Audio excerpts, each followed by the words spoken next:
Okay, I want you to imagine this. A patient sits across from their therapist. Their eyes are downcast. They're hesitant to speak. Um, they've been feeling disconnected and misunderstood and really isolated.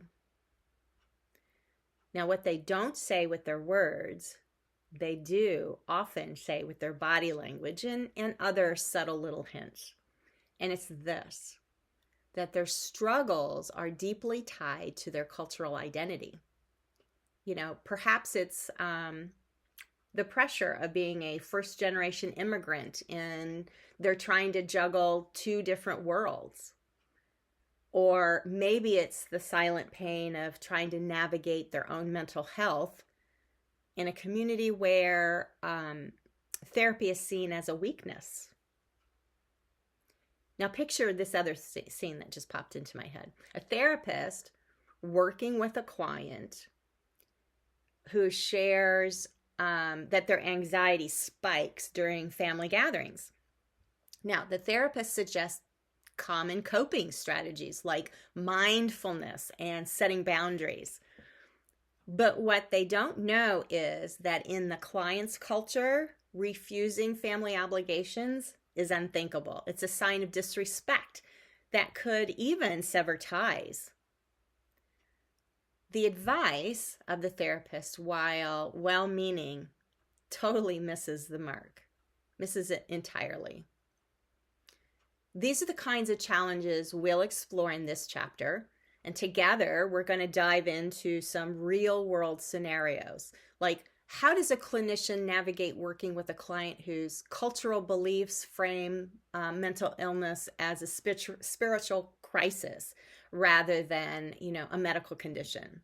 Or what happens when a therapist's unconscious biases influence how they diagnose and how they treat clients from different backgrounds? And how can we as practitioners ensure that therapy is a safe and inclusive space for everybody?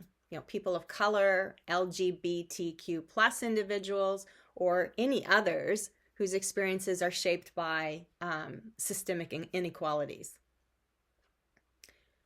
Once again, this isn't just about theory, it's about real people and real lives.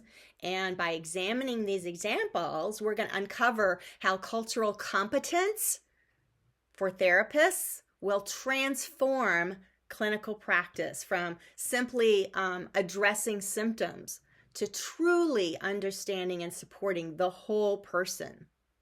And as we begin, I want to invite you to reflect on your own experiences.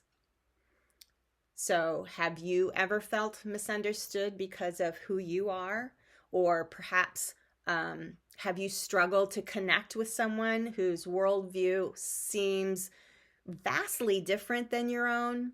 These moments, however small, are where the work of cultural understanding begins. Okay?